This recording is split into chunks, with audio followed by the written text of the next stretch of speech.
জি, আসসালামু আলাইকুম। আমরা শুধু লাইপোসাকশন করব। যদিও পেশেন্টের মিনি টামি টাক সার্জারি দরকার ছিল।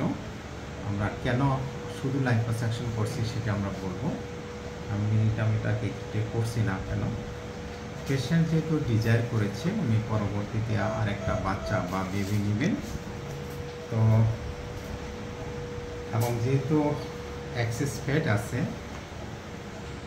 আর স্কিনটা এত লেকজেটি নাই, আপনারা দেখি যদি স্কিনটা এতটা লেকজেটি নাই, তো সুতরাং তো স্কিনটা এতটা লেকজেটি নাই, মেনলি ফ্যাট। সুতরাং এই ক্ষেত্রে আমার ডিসিশন হলো লাইপোসাকশন।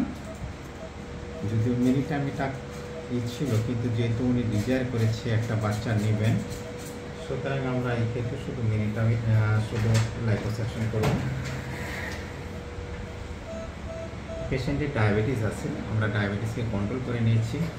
পেশেন্টের স্কিন ডিজিজ ছিল, এটা দেখতে পাচ্ছেন, skin disease that is fungal infection ছিল। আমরা সেটিকে স্কিন বিশেষজ্ঞ দেখিয়েছি।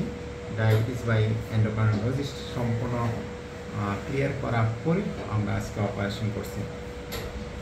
কেমন আছেন আপা? ইনশাল্লাহ। আচ্ছা, আমরা একটু দেখিয়ে নিই যে কী পরিমাণ ফ্যাট আছে। আমরা যদি ধরি, আমরা গ্রিপ করতে পারছি না, এখানে ধরতে পারছি না, এগুলো ধরতে পারছি না। ওকে, তো আমরা লাইপোসাকশনের পরে আমরা দেখাবো যে আমরা পিন্স করতে পারি, সেটা আমরা দেখাবো। ওকে, লাইপোসাকশন কমপ্লিট করলাম। লাইপোসাকশন কী পরিমাণ আমরা লাইপোসাকশন করেছি আমরা একটু দেখি। আমরা আগে পিন্স করতে পারতাম না, এখন শুধু জাস্ট চামড়াটা রয়েছে।